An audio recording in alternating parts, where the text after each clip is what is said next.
or even on the street, right? If you're on the street and you're lost, really great way to start conversation with somebody. Excuse me, can you help me find...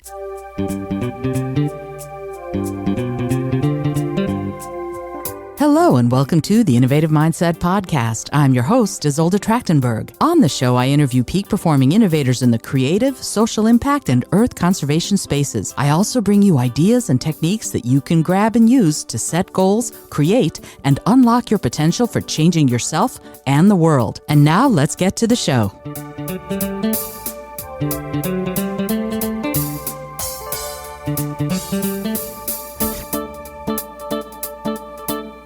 Hello and welcome to the Innovative Mindset Podcast. I'm your host, Isolde Trachtenberg. Thanks so much for being here. I appreciate you taking the time. I've been spending a lot of time talking about communication recently, especially talking about how to begin substantive conversations. And the reason I want to talk about it is because I think when we understand each other, everything becomes easier. My husband and I were just talking about that very thing just a few minutes ago, that sometimes you feel like you're speaking to someone and you're speaking like Martian or something because they just absolutely don't understand what you're saying, even though to you, it's perfectly clear as day, right? So one of the things that you need to do whenever you're communicating is not just to speak so that you are saying what you want to say. Instead, think about it as speaking in the way the person you're speaking with needs to hear it.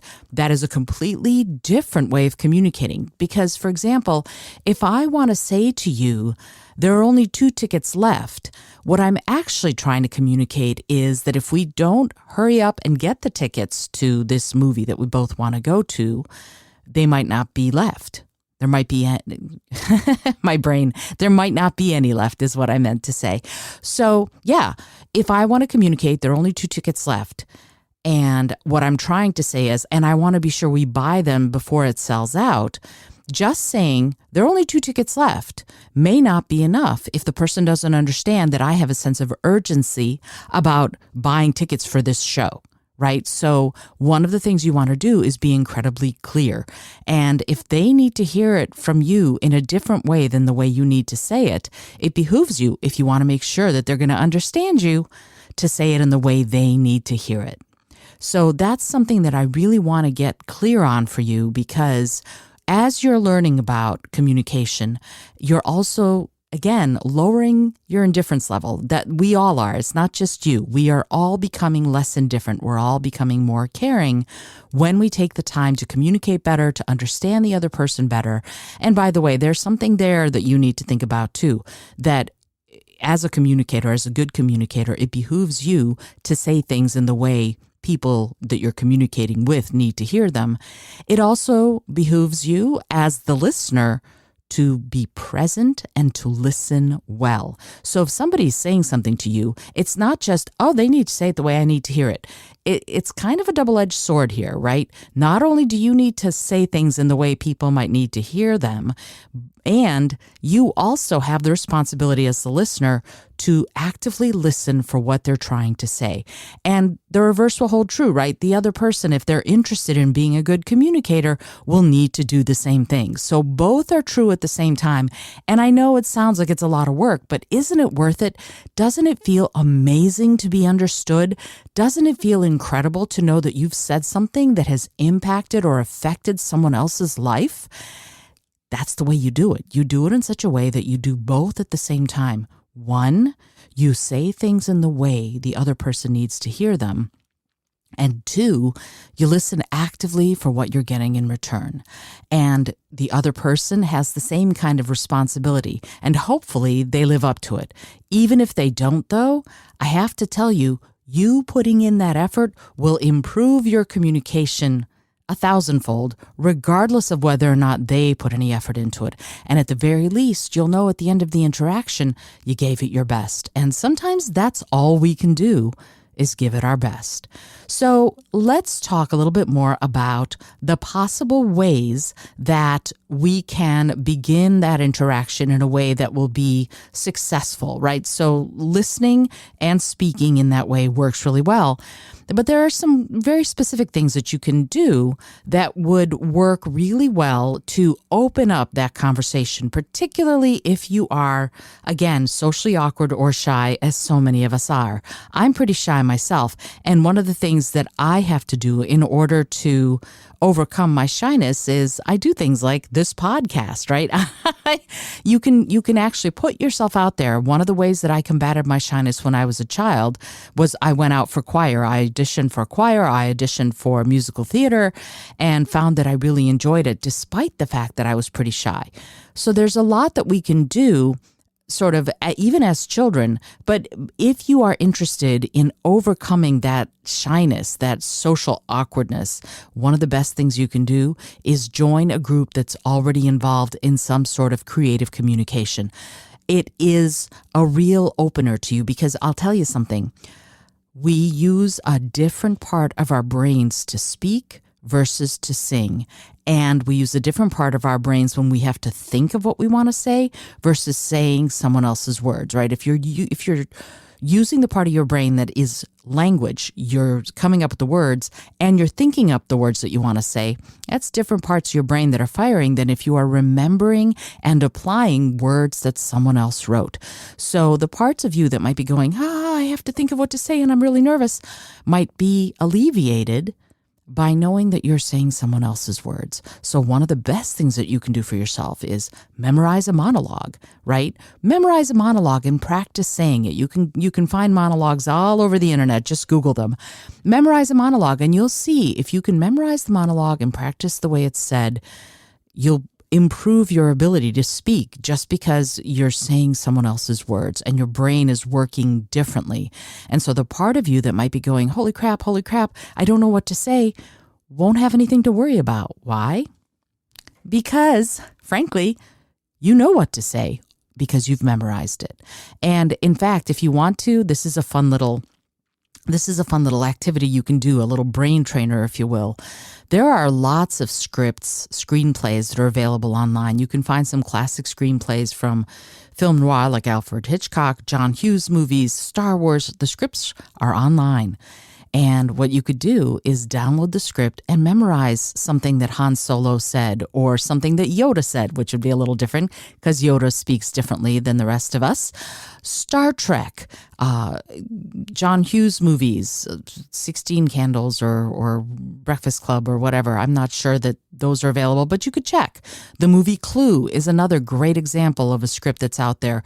There are lots and lots. The Princess Bride, I know the script is out there. You can Google the screenplay for The Princess Bride and you can memorize any of those speeches there. And it's a really good way of doing that. You memorize the speech of words someone else wrote.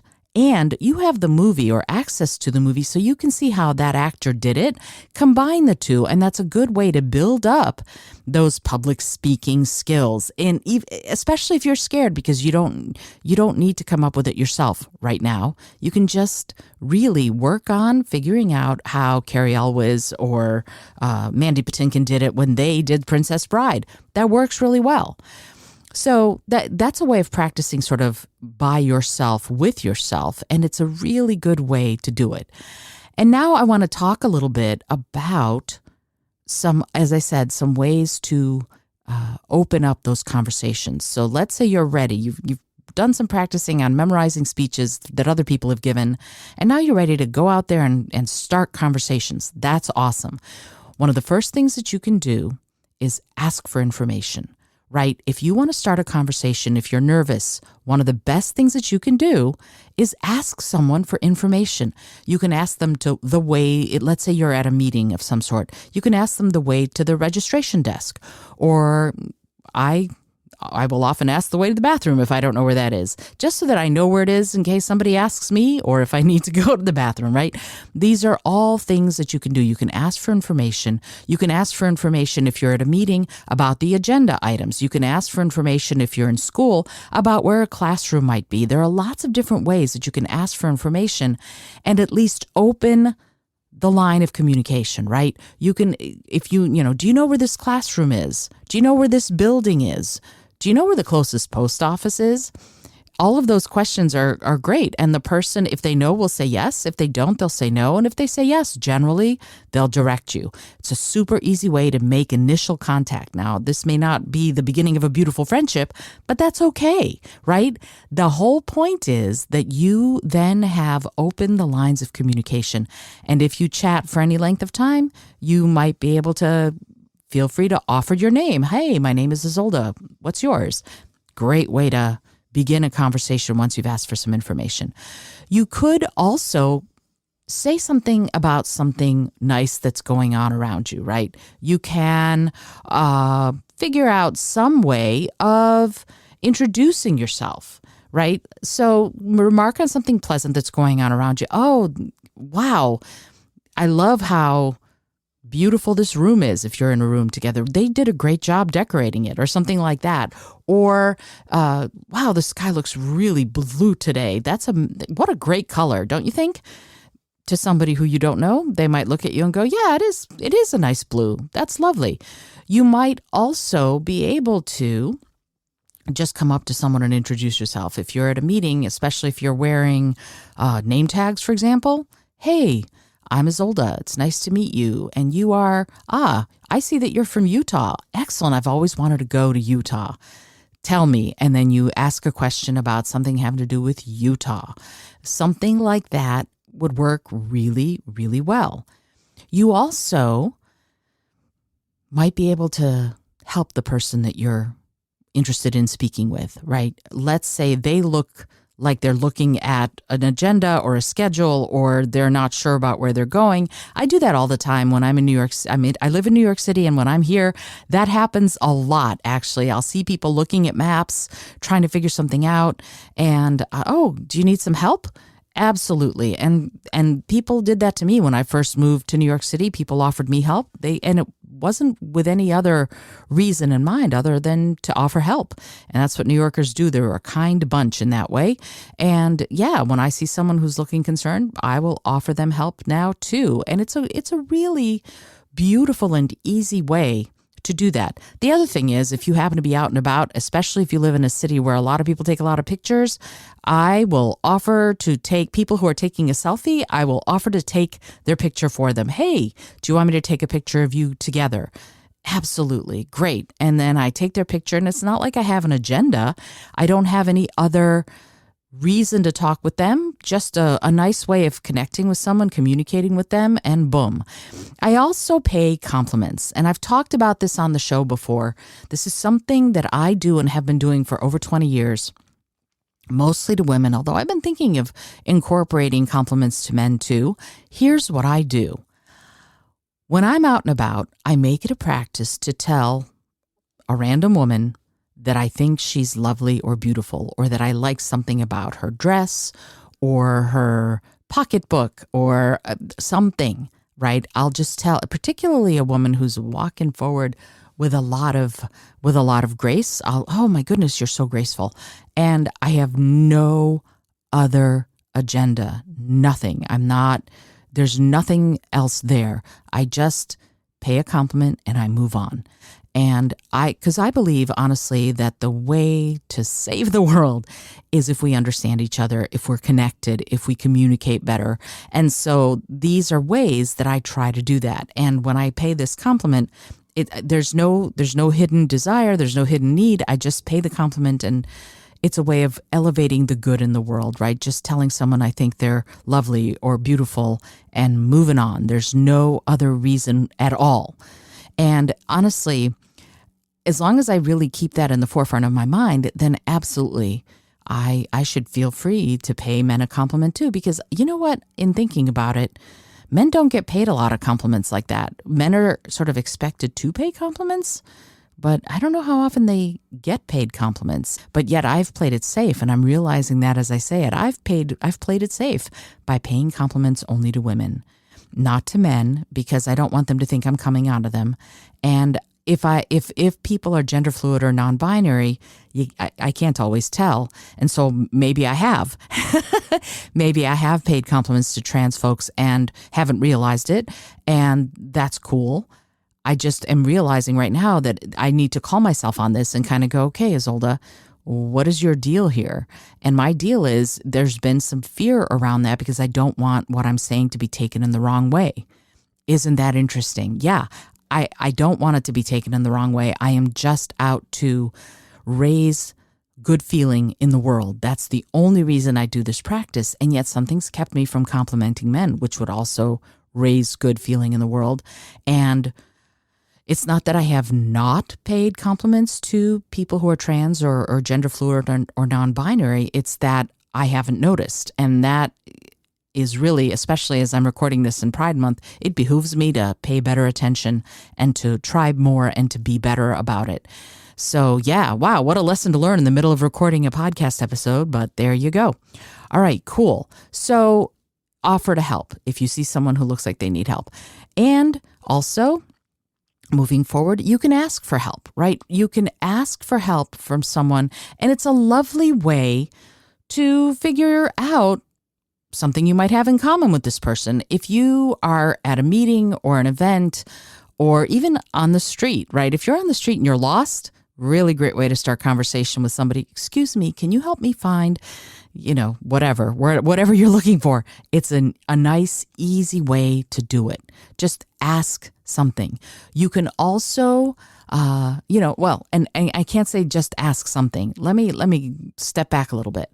One of the things that we want when we ask for help is for the person to be willing to help us. But you know what? I think we're a helpful species. So when someone asks us for help, we tend to want to help. So if you want to connect with someone, you can offer your help, or if you need help, ask for help. You can also ask for their opinion, right? I have stopped people. I'm not great at choosing. I'm great at choosing watermelon, and I've offered my help when people need to choose a good watermelon. I'm not great at choosing other melons like cantaloupes and honeydews. And so I've done that. I've actually stopped people and asked them, hey, do you think this is a good melon? I can't really tell. And boom. Or what do you think of this cereal? Do you think this is a good cereal? If someone is buying the cereal when I'm thinking about buying it, that's a great way to start a conversation. Any opinion that you can solicit. Hey, what do you think of the tea at that tea shop? Or what do you think of that bubble tea place? Or, hey, do you like the French fries here? Are they good? And I actually asked that of the servers. What do you recommend I get here? When I go to a new restaurant, I'll actually ask them what their recommendations are. It's a great way of getting, again, into conversation with people and deepening your level of connection, interaction, and communication. So there are a few ideas for you to start thinking about as far as deepening your level of communication and starting conversations. I think we all could get better at starting conversations. A, you never want to be creepy, right? That's for sure. And B, you want to be sure that it's authentic. You want to be sure that as much as possible, if you're asking for help, that you need help. If you're offering help, that you can help. And that you're being your real and most authentic self in those situations. If you're on the make, don't do it. Just don't. It's oogie. So instead, be real. Be who you are. Be authentic. And you're going to be amazed at the kinds of deepened and amazing interactions you end up having. This is Isolde Trachtenberg for the Innovative Mindset Podcast, and I hope that you've enjoyed today's episode. I'm going to have a lot more of all of this kind of stuff in the coming, really, in the coming weeks and months, I think. But I also wanted to let you know that I've opened up my coaching practice. I had a number of clients who have gotten to the point now where they're like, hey, I only need to come to you once a year, so I'll see you next June. And that means that I have a few slots left. And if you would like to see if we would be a good fit to work together for me to coach you on your setting of your goals, on deepening your creative practice, or on your communication skills, you can let me know. You can book a complimentary discovery call. The link for that's in the show notes. I hope to hear from you. And until next time, this is Isolde Trachtenberg for the Innovative Mindset Podcast, reminding you to be bold, be creative, and most of all, be kind.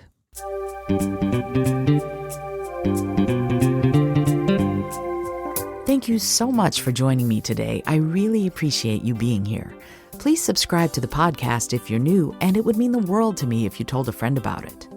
Today's episode was produced by Isolde Trachtenberg and is copyright 2022. As always, please remember this is for educational and entertainment purposes only. Past performance does not guarantee future results, although we can always hope. Until next time, remember to be bold, be creative, and most of all, be kind.